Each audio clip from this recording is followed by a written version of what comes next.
perbedaan pendapat para ulama tentang hukum solat fardu berjamaah bagi laki-laki.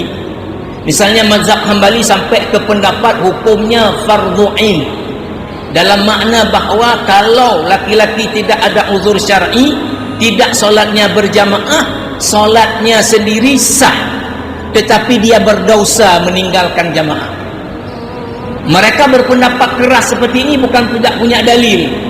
Mereka berdalil dengan hadis sahih Bukhari, sahih Muslim, ketika Rasulullah mengancam orang-orang yang tidak menghadiri solat berjamaah akan dibakar rumah-rumah mereka.